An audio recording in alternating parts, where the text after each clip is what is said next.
నేర్చుకోవడానికి మనం సిద్ధపడతా ఉన్నాం. ఈ వాక్యము ఇంతకుముందు మీరు విన్నప్పటికీ కూడా ఒక్కొక్కసారి మనం ఆ విషయాన్ని గుర్తు చేసుకోవడానికి మనం ప్రయత్నం చేస్తూ ఉండాలి. ఒక్కొక్కసారి మన పిల్లలు మనం మాట్లాడినప్పుడు ఏం చేస్తూ ఉంటారు ఇంకా మన పిల్లలు మనం మాట్లాడినప్పుడు ఏం చేస్తూ ఉంటాం, గద్దిస్తా కొడతా ఉంటాం. అట్లాగే ఈ విషయాలు ఇంతకుముందు మీరు విన్నప్పటికీ కూడా ఇవి మన జీవితానికి మన హృదయాలను తలపులకి చాలా అవసరమైనటువంటి విషయాలు. కాబట్టి అవి విషయాలు మరొకసారి నేర్చుకున్నవాడు నేర్చుకోవాలి, నేర్చుకున్నవాడు తెలుసుకోవాలి. ఈ విషయాలు మీకు చిన్నప్పుడు తెలిసినప్పుడు కూడా మరి మార్పు చెందామా లేదా? దుష్టుల ఆలోచన చొప్పున నడగా వద్దు అన్నాడు, పాపుల మార్గంలో నిలవద్దు అన్నాడు, అపహాసకులు కూర్చున్న చోట కూర్చుండా వద్దు అన్నాడు. మరి ఏం చేయాలి? తిరిగి పడుకోవాలా? ఏం చేయాలి? చదువుకున్నవాడి కన్నా సాగవాడు మేలని సాగుతూ ఉంటాం. బైబిల్ని మనం చదివామంటే నువ్వు దేవుడితో మాట్లాడుతున్నా అన్న విషయాన్ని గుర్తు పెట్టుకోవాలి. రెస్ట్ తీసుకోవాలి, పంటలో పనిచేయాలి. ప్రతి సమయంలో ఆ పనిని మనం ఉపయోగించుకోవాలి. మేము బైబిల్ ట్రైనింగ్లో ఉన్నప్పుడు పతాకు చెప్పింది చెప్తాను కోసం 4:30 లేపేవాళ్ళు. 4:30 నుంచి 5:30 డివోషన్ అని చెప్పేసి ఒక క్లాస్ ఉంటుంది అన్నమాట. 5:30 నుంచి 6:30కి చెట్లు కొయ్యటం, ఒక గడ్డి కోసుకురావడం, ఒక పాలు తీయటం, ఆ పాలు మాకు టీ తాగటం. బైబిల్ కాలేజీలో కూడా గేదెలు ఉన్నాయి. ఎవరో తెచ్చిపోసేవాడు ఎప్పుడు పోతావు తెలియదు కనుక ఆ కాలేజీలో గేదెలు వేపేయడానికి తోటవాడు ఉంటారు. అట్లాగా టైం టు టైం 6:30 నుంచి 7:30 వరకు స్నానం చేస్తావో ఏం చేస్తావో 7:30 కల్లా ప్లేట్ తీసుకొని ఖచ్చితంగా టిఫిన్కి నుంచోవాలి. అర్థమైందా? అట్లాగా మరి పిల్లలకి మనం బడికి పంపిస్తున్నామంటే ఎందుకని పంపిస్తున్నామంటే వాళ్ళకి చదువు రావాలి. రెండోది టైం టేబుల్ టైం అయిపోయింది పడతారు టీచర్ అని 7తో ఇంటికాడ కూర్చొని టైం అయిపోయింది కాదు 7 ఎల్లడో. ఎందుకని వాళ్ళు కొడతారు లేదు గేట్ వేయచ్చు. కనుక ఇక్కడ దేవుని వాక్యం వినేటువంటి మనం కూడా మనలో ఏముండాలి అంటే దేవుని యొక్క భయం ఉండాలి. దేవుని యొక్క భయం అనేది లేకపోతే ఇక్కడ 2వ అధ్యాయం 10వ వచనంలో ముందుకెళ్ళ చదువుతాం. మీరు చదవండి. 2వ అధ్యాయం 10వ వచనం కీర్తన గ్రంథము 2:10. కాబట్టి రాజులారా డబ్బులు లేవా వాళ్ళకి? రాజులు డబ్బులు లేవా? మరి వాళ్ళకి వివేకం ఉండాలి. అర్థవుతుందని చెప్పే విషయాలు ఎవరమ్మా? కాబట్టి ఇక్కడ ఏమనండి, కాబట్టి రాజులారా వివేకులయుండుడి, భూపతులారా బాధ వినండి, భయము భక్తి కలిగి యెహోవాని మీరు ఆశ్రయించండి. ఒక విషయాన్ని మీకు చెప్తున్నాను. భక్తులైనప్పుడు కూడా ఇక్కడ దేవుడు ఏమన్నాడంటే కాబట్టి 10వ వచనంలో 2:10 కాబట్టి రాజులారా వివేకులయుండుడి, భూపతులారా బాధనందుడి. కాబట్టి మాకు చాలా పొలం ఉంది కదా అనేవారు ఉండొచ్చు. అటువంటి పరిస్థితుల్లో మరి రెబెకాకి ఎక్కువగా తెలిసినట్టుగా సొదొమ గొమొర పట్టణం బాగా తెలుసు నాకు. మరి ఎల్లిందో లేదు తెలియదు కానీ దాని గురించి బాగా అంటే తెలుసుకోవడం మంచిది, ఏమని చేయకూడదు. సొదొమ గొమొర పట్టణం ఏమైందంటే బూడిదగా క్రాస్ చేశాడు దేవుడు. దాంట్లో అందులో రాజులు ఉండొచ్చు, పేదవాళ్ళు ఉండొచ్చు, ధనికులు ఉండొచ్చు, బాగా ఇల్లంతా అడుక్కునే వారి కూడా ఉండొచ్చు. కానీ దేవుని బాధ వినకపోతే ఏమైంది తెలియదు ఏం జరుగుతుంది. అందుకని శిష్యులకు కూడా ఒక మాట చెప్పాడు యేసు ప్రభువారు నేను పిలిస్తే రావటం కాదు, నేను చెప్పిన విషయాలు కూడా మీరు చాలా జాగ్రత్తగా ఏం చేయాలి? అనుసరించాలి, వినాలి. ఏంటి? మత్తయి సువార్త 10వ అధ్యాయం 16వ వచనం నుంచి మనం చూస్తే, మత్తయి రాసినటువంటి సువార్త 10వ అధ్యాయం 16వ వచనం నుంచి మనం ముందుకు వెళ్తా ఉంటే దానిలో మనకు కొన్ని విషయాలు అర్థమవుతా ఉంటాయి. తీయాలి, చదవాలి. ఇదిగో తోడేళ్ల మధ్యకు గొర్రెలను పంపినట్టు, ఇదిగో తోడేళ్ల మధ్యకు గొర్రెలను పంపినట్లు నేను మిమ్మల్ని పంపుతున్నాను కనుక పాముల వలె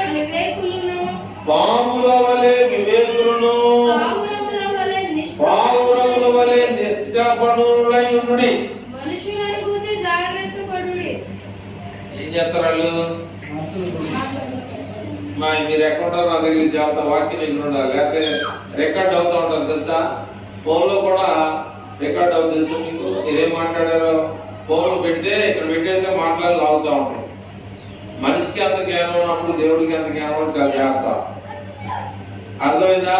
ఇక్కడ ఏం రాస్తానంటే మనుషులను గురించి ఏం చేస్తారండి? యేసు ప్రభు వారు శిష్యులు చెప్తా ఉన్నాడు, చాలా జాగ్రత్త. మనుషులు అనే వారి లోకంలో ఉన్నారు, వాళ్ళ గురించి జాగ్రత్త పడుడి. వారు మిమ్మల్ని మహాసభలకు అప్పగించి తమ సమాజ మందిరములలో మిమ్మల్ని కొరడాలతో కొట్టింతురు.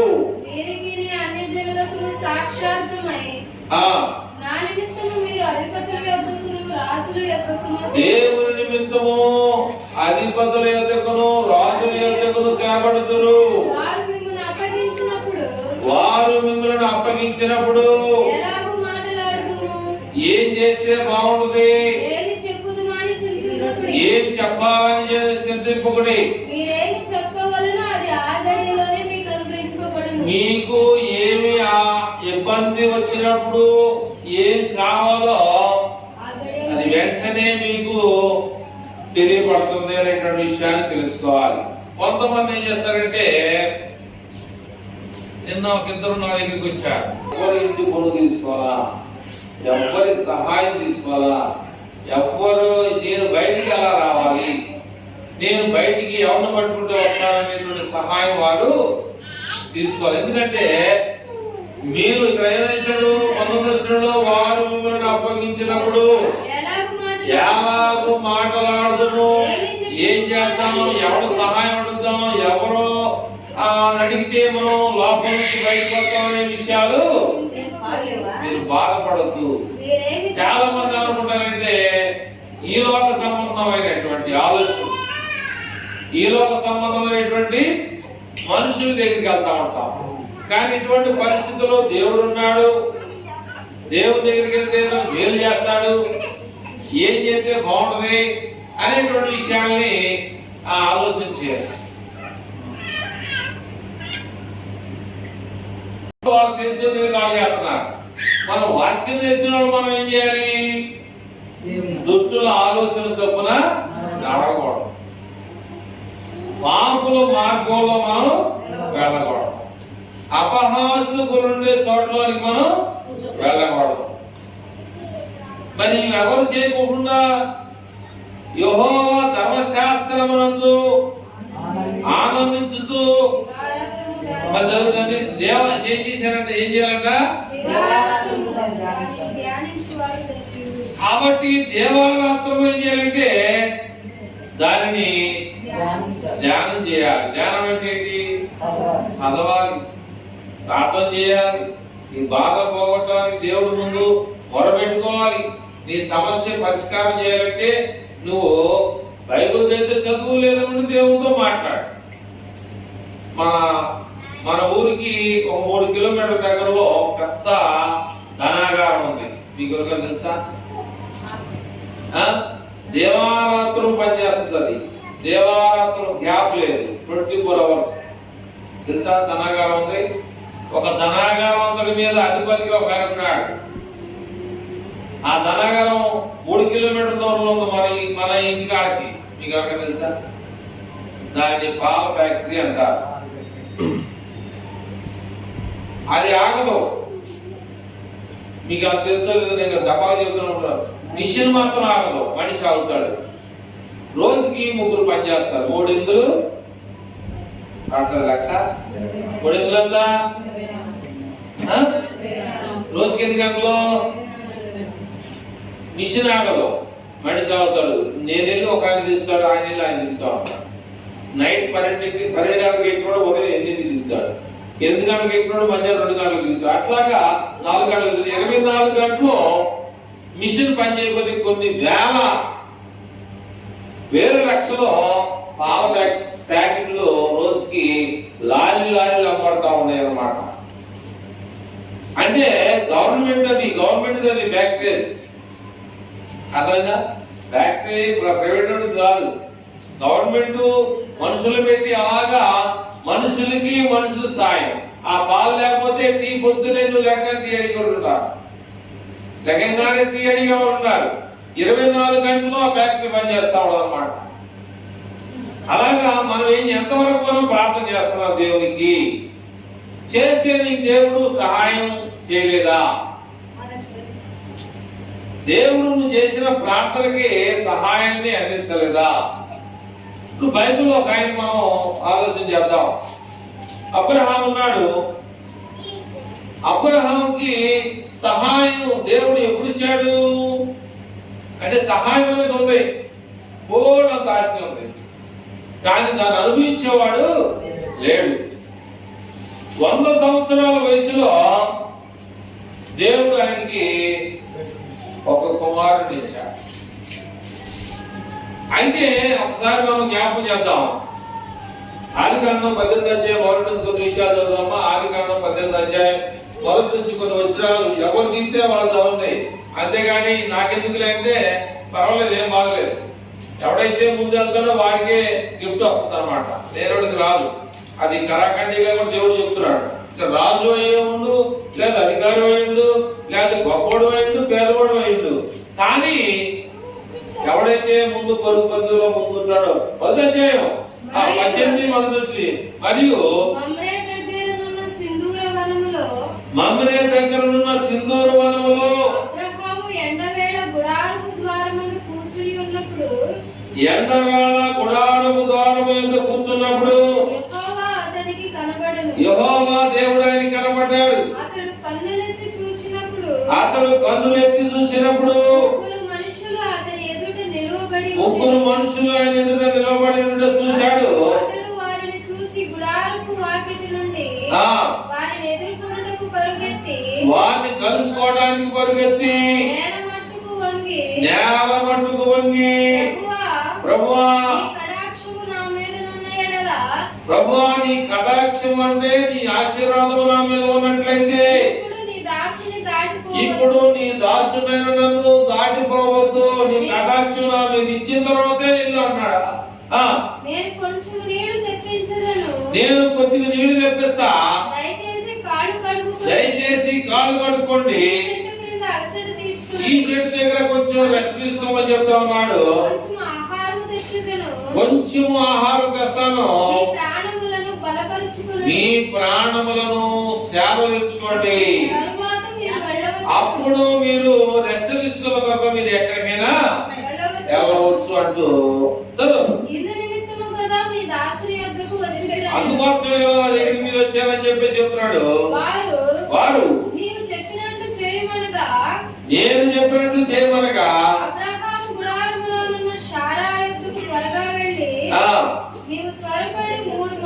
నీవు త్వరపడి 3 మానికల పిండిని పిసికి రొట్టెలు చేయమని చెప్పాను. మరి అబ్రహాము పశువుల మందకెళ్ళి ఒక మంచి లేక దూడను ఒక పనివాడికి అప్పగించాడు. త్వరగా సిద్ధపరచెను. తరువాత అతడు వెన్నను పాలను తాను సిద్ధము చేయించిన దూడను తెచ్చి వారి ఎదుట పెట్టి వారు భోజనం చేయుచుండగా వారి వద్ద ఆ చెట్టు క్రింద నిల్చుండెను. వారు అతనితో నీ భార్యైన శారా ఎక్కడ ఉన్నదని అతడు అడగగా అతడు అదిగో గుడారములో ఉన్నదని చెప్పాను.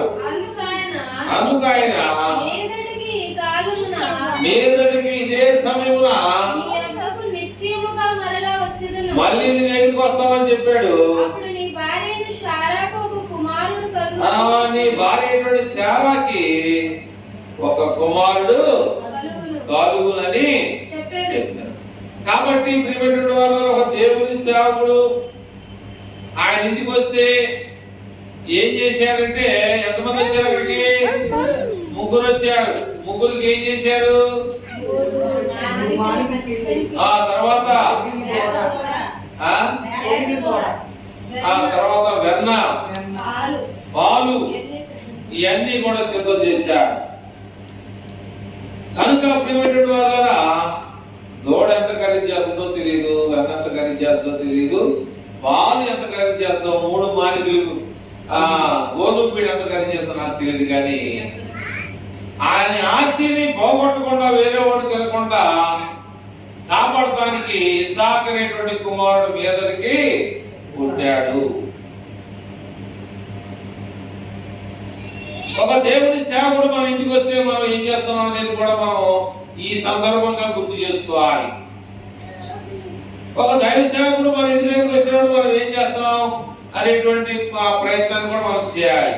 ఆయన మీరు మాత్రం నీ కటాక్షం అంటే నీ ఆశీర్వాదం నా మీద ఉండాలి, నువ్వు మీరు వెళ్ళిపోవద్దు అంటే ఆ మాటలో ఏముందంటారు? నువ్వు మమ్మల్ని దాటిపోవద్దంటే అర్థం ఏంటి? నువ్వు వెళ్ళిపోతే మాకు ఇంకెవడో లేరన్నట్టు వారు మాట్లాడుతా ఉన్నారు. కారణం ఏంటంటే వారు దేవుని దగ్గర నుంచి వచ్చిన వారు, దేవుని చేత పంపబడిన వారు కనుక, వారు దేవత్వం అనేది వారిలో ఉంది కనుక ఆ ఆశీర్వాదం పోనీకోకుండా ఉండండి అయ్యా, ఈ చెట్టు కింద ఉన్న సేపు అవసరం తెచ్చుకోమని చెప్పేసి తన భార్య రొట్టెలు చేయమని చెప్పాడు. ఈయనేమో పొలంలో ఒక పుచ్చిపోయిన దూడని లేకపోతే కొమ్మిది దూడని తయారు చేయమన్నాడా? ఒక మంచి అని కూడా రాశాడు, మంచి లేక దూడని తయారు చేసి పనివాడికి అప్పగించాడు. ఇది మీరు తినేయాలండి, మీరు మమ్మల్ని దీవించాలని చెప్పేసి అక్కడ అబ్రహాము వారిని చాలా మరి ఆనందంతో వాళ్ళు అక్కడ ప్రయాసతో ఉండమని చెప్పేసి చెప్పినట్టుగా మనం చూస్తూ ఉంటాం. అయితే ఆ తినేళ్ళిపోయిన తర్వాత ఆశీర్వాదం వచ్చిందా లేదంటే మనకి 21వ అధ్యాయంలో ఆయన పడతాడు. చదవద్దు. ఆదికాండం 21వ అధ్యాయంలో ఇస్సాకు చదవద్దు. ఇస్సాకు ఆయన పడతాడు. ఆయన్ని ఆశీర్వదించిన తర్వాత ఎవరు ఆశీర్వదించబడ్డాడు తెలుసా? యాకోబు ఆశీర్వదించబడ్డాడు. ఇస్సాకు కొడుకు యాకోబు, ఏశావు, యాకోబు, ఇస్సాకు కొడుకులు. యాకోబు కొడుకు ఎవరంటే ఆయనకున్నారు 12 మంది సంతానం ఉన్నారు. వాళ్ళలో ముఖ్యమైన వాడు యోసేపు అనేవాడు దేవుని చేత ఆశీర్వదించబడ్డాడు. ఎందుకంటే ఒక అబ్రహాం చేసిన ప్రార్థన ద్వారా అర్థమవుతుందా? అలాగే నువ్వు చేసిన ప్రార్థన ద్వారా నీకు, నీ బిడ్డలకి, నీ మనవులకు కూడా కలగాలంటే దుష్టుల ఆలోచన చొప్పున పాపుల మార్గంలో సభలో నువ్వు ఉండకూడదు. నా ఇష్టం నేను ఉంటాను, ఉండదు. దాంట్లో మనం 2 అమ్మాయిలు పుట్టారు. 2 అమ్మాయిలు పుట్టారు. 3వ ఆమెకి అబ్బాయి కావాలని చెప్పేసి ఉంచుకున్నారు. తప్పులేదు. అయితే మరి దేవుని చిత్తం మనకు తెలియదు. ఒక నర్స్ ఏం చేసిందంటే డాక్టర్ చెప్పేసి వేరే పని మీద వెళ్ళిపోయింది. వాళ్ళు అన్నారండి ఇండిషన్ కాదంటే డెలివరీ అయినప్పుడు అది తెలిసినోడు తెలియనోడు అన్నాడు. మాకు తెలుసా నీకు తెలుసు అని చెప్పేసి డాక్టర్ నర్సుకి ఆ ఇండిషన్ ఇచ్చేసి నేను పని చూసుకొని లోపల వచ్చేస్తాలే, 1 గంటలో ఈ అమ్మాయి డెలివరీ అయిపోతే ఇబ్బంది లేదని చెప్పేసి నర్సు చెప్పేస్తే నర్సు ఏం చేసింది? ఇండిషన్ చేసింది. ఇండిషన్ చేసినటువంటి 5 నిమిషాలకి ముక్కులో నుంచి చెవులో నుంచి బ్లడ్, ముక్కులో నుంచి చెవులో నుంచి రక్తం వచ్చేసింది. పరీక్ష చేసి నాడి కట్టుకునే లోపలనే ఆమె చనిపోయింది. వారి కోరిక మేరకు పిల్లోడే పుట్టున్నాడు కడుపులో. వారు అనుకున్నటువంటి 2 అమ్మాయిలు వాళ్ళ తోడుగా ఒకడా ఉంటే బాగుంటుందని చెప్పేసి వారు ఆశించింది మంచిదే. కానీ దేవుడు మనకి ఆ తర్వాత ఏంటనేది మనకి తెలియదు. అది ఎక్కడో కాదు, మన 9 గ్రామాల మరి దుష్టుల ఆలోచన చెప్పు నడుస్తాం, మాకెందుకులే, మాకేం బాగలేదు అనుకుంటే అనుకోవచ్చు.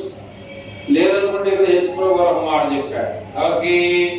శిష్యులు చెప్పాడు. 10వ అధ్యాయం మత్తయి సువార్తలో 16వ వచనంలో ఏమన్నాయంటే, ఇదిగో తోడేళ్ల మధ్యకు గొర్రెలను పంపినట్లు నేను మిమ్మల్ని పంపుతున్నాను కనుక పాముల వలె. ఎలాగా? పాము శబ్దం వచ్చిందంటే చక్కగా దాని దాకా వెళ్ళిపోతాం.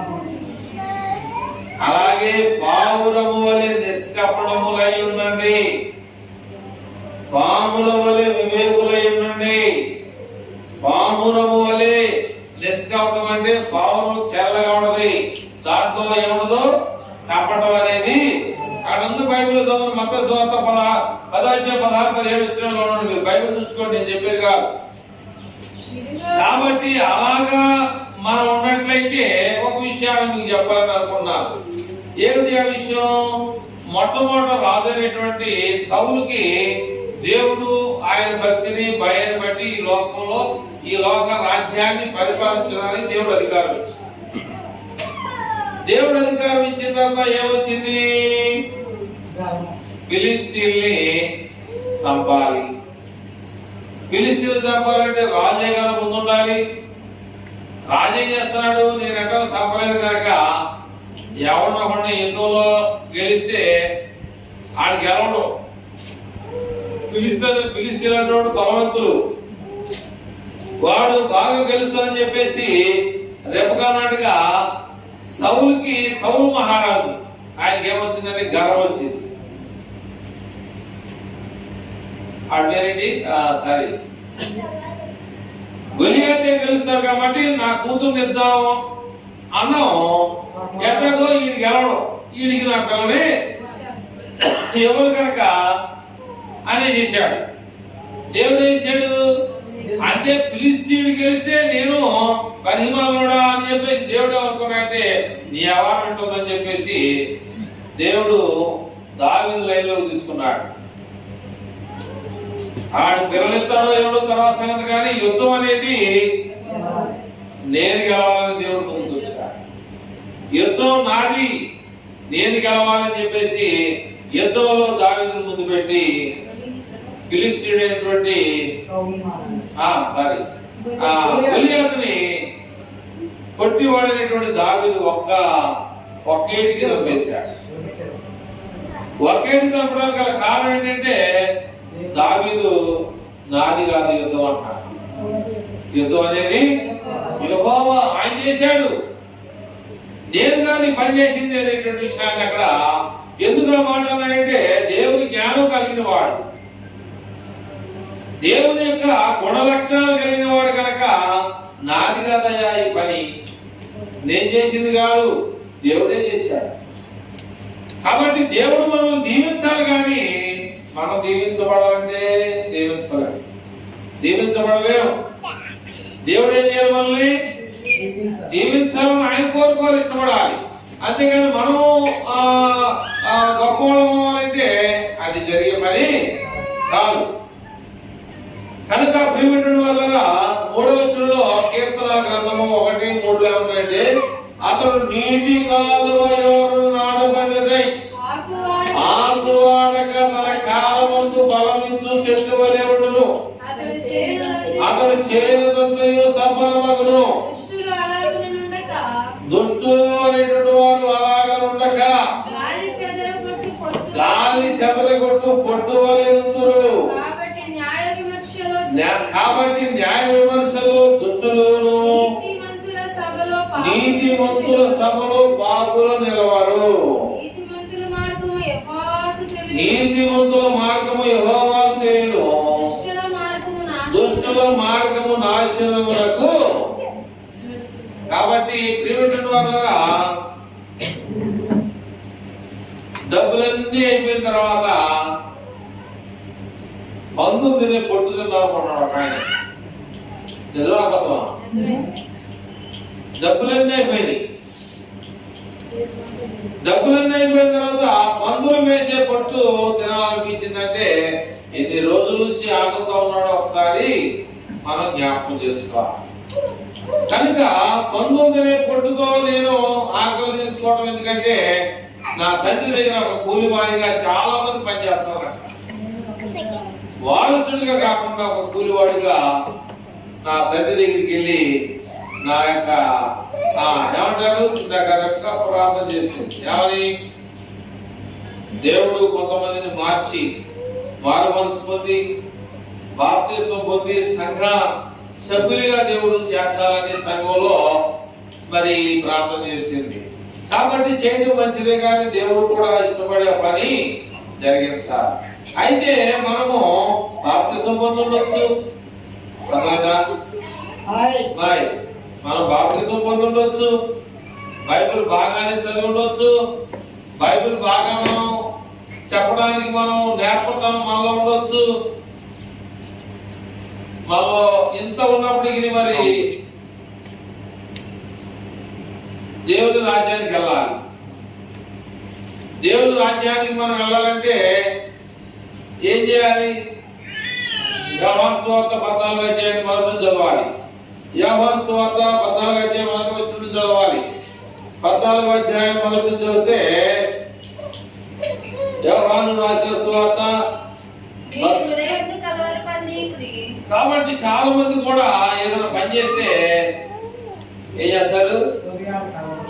చదువుతానుకున్నాను నీ మైండే నీకు గట్టిగా జరుగుతుంది. మీ హృదయమును కలవరపడనీయకుడి. ఏం చేయాలి? దేవుని యందు విశ్వాసం ఉంచుతున్నాను, నా యందు విశ్వాసం ఉంచండి.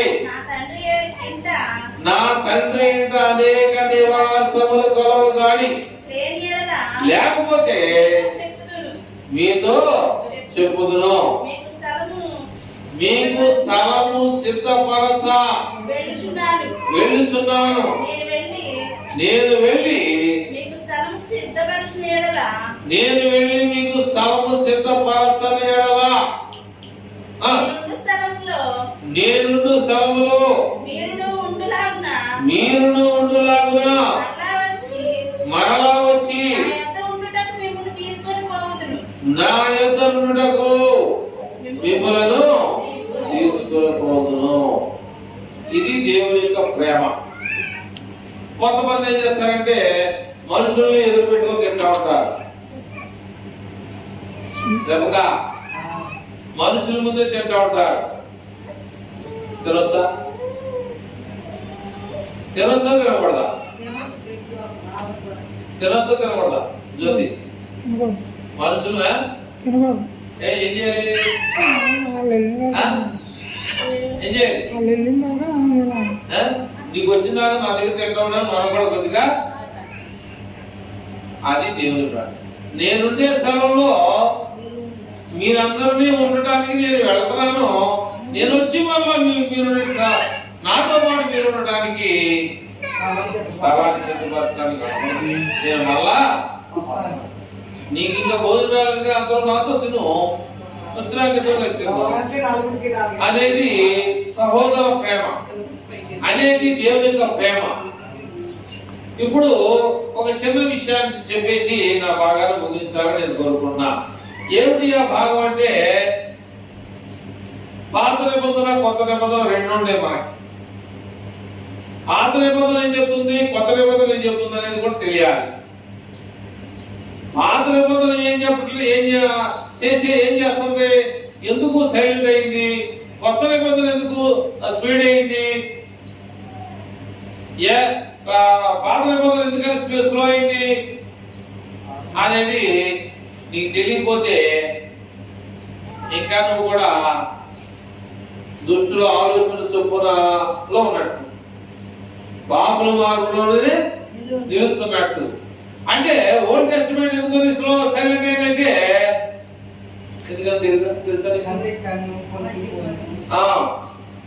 బలులు లేవు. అర్థమైందా? బలులు ఉన్నాయా? ఇప్పుడు లేవు. ఉన్నాయా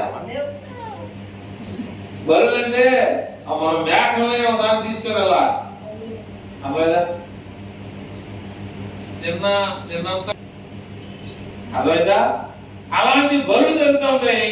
ఇప్పుడు వాటిని దేశం అనేసి అంటే స్లో చేశాడు. వాటిని యేసు ప్రభు శిలువ మేకుల ద్వారా అదే బలి. యేసు ప్రభు బలైపోయాడు. ఆ ఎడ్ల యొక్క మేకల యొక్క రక్తము ఆనాడు బలిగా జరిగేది కనుక ఇక దాన్ని ఏం చేసేయండి, ఆఫ్ చేసి ఆయనే మన కోసం బలైపోయాడు. ఇప్పుడు ఎద్దుల యొక్క రక్తంలో కానీ మేకల యొక్క రక్తంలో కానీ ఏమీ లేదు. ఇప్పుడు ఏ రక్తంలో ఉంది? యేసు ప్రభు యొక్క రక్తంలో మనకి పాప క్షమాపణ, పాప విమోచనం అన్నమాట. కాబట్టి ఆయన రక్తం ఈ లోకంలో మన కోసం కార్చేశాడు. ఆయన కూడా తిరిగి లేపడ్డాడు. ఒకవేళ ఆయన తిరిగి లేపడలేదనుకో ఆయనకి విలువ ఉండేది కాదు, ఆయన రక్తానికి కూడా విలువ ఉండేది కాదు. ఈనాడు అనేక మంది దేవుని ఎందుకు వస్తా ఉన్నారంటే కారణం ఏంటంటే నిజాన్ని గుర్తిస్తా ఉన్నారు, నిజమైనటువంటి దాన్ని గుర్తిస్తా ఉంటారు. మీరు సోర్మియో కనుక్కున్నవాడు ఉంటారు లేరా? ఉన్నారు కదా. సోర్మియం మంచి బియ్యాన్ని కూడా కలుపుకున్నవారు. కానీ మిల్లోడు ఏం చేస్తారంటే ఆ స్టోర్ బియ్యాన్ని మెల్లిగా సన్నగా పాలిష్ పట్టి దాన్ని స్టీమ్ అంటారు, వేడి చేసి లైట్ గా గోధుమ రంగులో వస్తే కనిపెట్టలేనటువంటి పరిస్థితి ఉంటుంది మనిషికి. అయితే అది ఎప్పుడు కనిపెడతాం? వండునప్పుడు తెలుసు. మరి సుధాకర్ చెప్పుల షాప్ లో పనిచేస్తున్నాడు. మరి మనకి మంచి కావాలి అంటే రూపాయి ఎక్కువైనా ఆ సరుకుని మనం స్టోర్ ఎందుకు వెళ్ళలేకపోతాము అంటే అందులో బలం లేక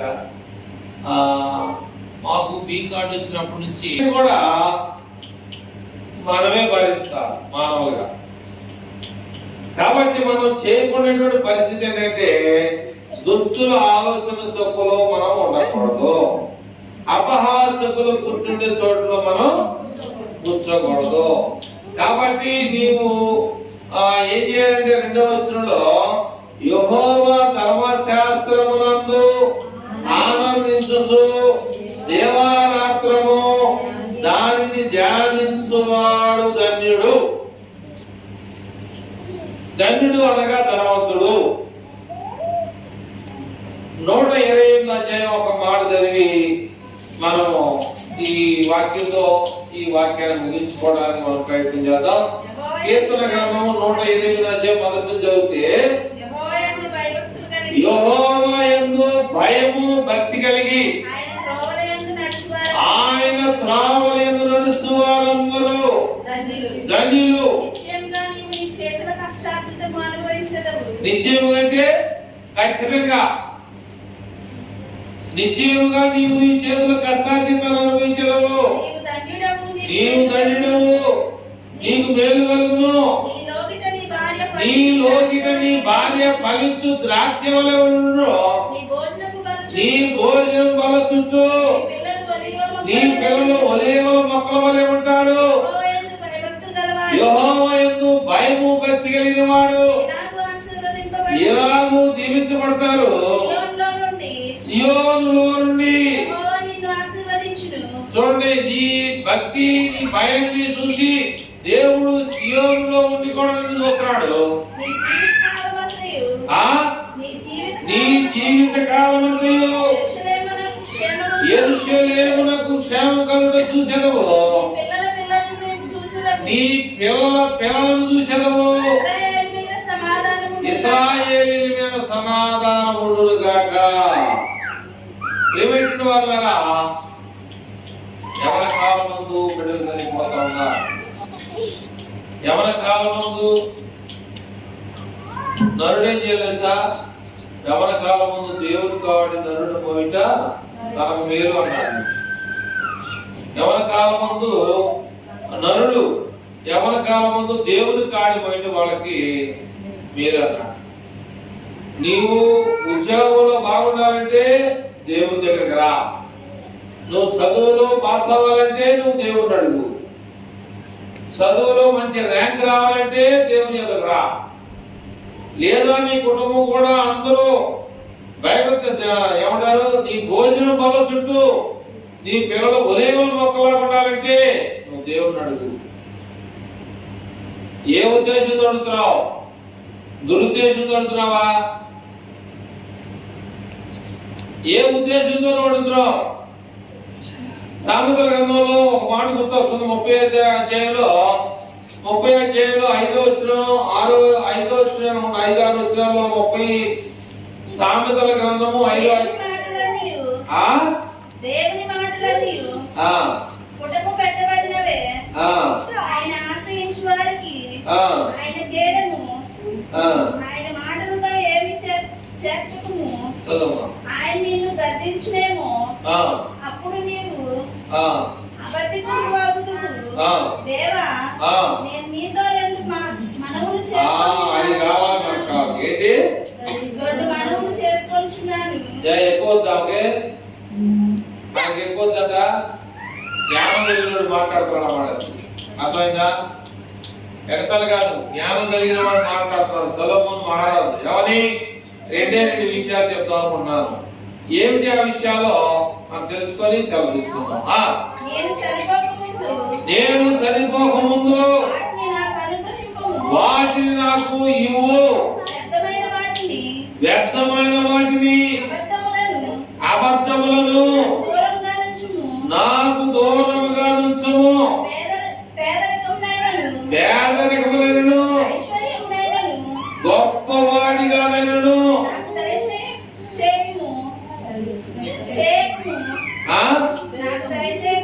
నాకు వద్దు. పేదరికం గాని గొప్పతనం గాని నాకు వద్దు. తగినంత ఆహారమును నాకివ్వు. ఒకవేళ ఎక్కువైనట్లయితే నేను కడుపు నిండిన వాడినై నిన్ను విసర్జించి యెహోవా ఎవడవని అంటానేమని చెప్పేసి సొలొమోను మహారాజు తన దేవుని జ్ఞానంతో, బైబిల్లో ఉంది ఏముంది, కడుపు నిండిన వాడు తేనె పట్టే దొంగతాడు.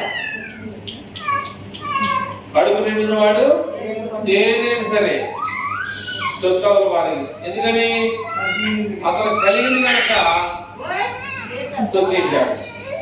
అట్లాగే ఇక్కడ ఏమన్నాయంటే పేదరికం వద్దు, ఐశ్వర్యం వద్దు, తగినంత ఆహారం. నాకు ఏ రోజుకి ఏం కావాలో నాకు దయచేయమని అడుగుతున్నాను. ఎవరు కోరుకుంటున్నారు ఆ విషయాన్ని? ఎవరు ఆలోచన చేస్తున్నారు ఆ విషయాన్ని? ఒకసారి మనం పరిశీలన చేసుకొని దావీదు మహారాజుని దేవుడు గొర్రెలు కాసుకునే వాడిని ఏ స్థితిలోకి తీసుకొచ్చాడో, కనీసం నాకు ఆ స్థితి కాకపోయినా ఏమీ లేని స్థితి లేకుండా బిడ్డలు కుటుంబం అంతా కూడా నా మాట విని,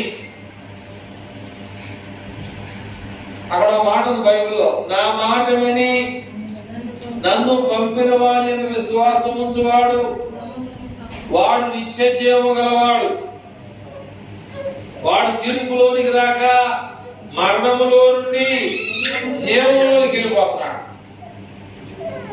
ఎవరంటారు దేవుని మాట? మీరింటారా నేనింటారా? నాకు ఆశీర్వాదం.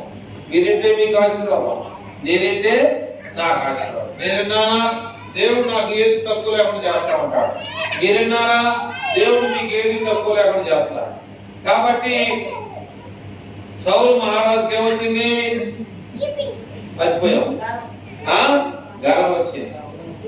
అప్పుడు ఏం జరిగిందంటే ఆయన చేతిలో నుంచి రాజ్యాన్ని దేవుడు తీశాడు. రాజ్యం తీసేయడమే కాకుండా జబ్బు కూడా వచ్చేసింది. జబ్బు వచ్చేసి ఏం చేశాడంటే ఏ దావీదునైతే సంపాలనుకున్నాడో ఆ దావీదు ఆయన ఆదరించాడు. ఆ దావీదు ఆయన కూతురు చేసుకొని బ్రతికించాలని చాలా ప్రయత్నం చేశాడు దావీదు. కానీ దేవుడు ఏం చేశాడంటే ఒక టైం పెట్టేశాడు, ఈ టైంకి నువ్వు ఈ భూమి మీద నుంచి చనిపోతావు అని చెప్పేసి సౌలు మహారాజుకి టైం పెట్టేశాడు. ఆ తర్వాత మళ్ళా రాజు ఎవరైతే దావీదు మహారాజు. అలాగే మనలో మనకి ఎంత ఆస్తి ఉందనేటువంటి సమస్య కాదు. ఎంత ఆస్తి ఉండొచ్చు, కానీ మనలో ఏముండకూడదు? భయము భక్తి మనలో కావాలి. ఈ భయము భక్తి ఎప్పుడైతే మనలో ఉండదో ఇక చిరకాలం యెహోవా మందిరములో నివాసం. అదైనా యెహోవా ఇచ్చినటువంటి ఆశీర్వాదాలు మనకి ఎల్లప్పుడు ఎప్పుడు కూడా అబ్రహాం ఆచరించిన తర్వాత ఇసాకు పుట్టాడు, ఇసాకును ఆచరించాడు. ఆ తర్వాత యాకోబు తర్వాత యోసేపు. 3 తరాల వరకు దేవుడు ఆయన చేసిన ప్రార్థన 3 తరాలు. అలాగా నేను చేసిన ప్రార్థన నా బిడ్డలకు వచ్చేదని కూడా, మీరు చేసిన ప్రార్థన మీ బిడ్డలు కూడా ఎవరికి స్థాయిలో ఉన్నారని చూసుకోవాలి. సమాజంలో సంఘంలో కూడా పిల్లలు ఎవరు చదువులో కానీ, ఉద్యోగంలో కానీ, జ్ఞానంలో కానీ, మరి ఆర్థికంగా డబ్బు విషయంలో కానీ అన్ని విషయాల్లో కూడా ఏమంటే సంఘము అభివృద్ధి చెందాలి.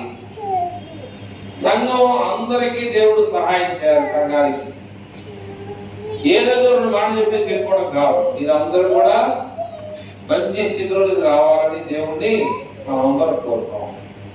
బంధకాల్లో ఉన్న వారిని దేవుడు విడిచిపెట్టాడు. మాకు బంధకాలు లేవు, దేవుడు ఆశీర్వాదం కావాలని మనం ప్రార్థన చేయాలి. ఇంకా నీకు దేవుడు ఆశీర్వాదం రావట్లేదంటే నువ్వు సరిగ్గా దేవుడి మాట వెంటలా దేవుడికి ప్రార్థన చేయాలి. కళ్ళు మూసుకొని ప్రార్థన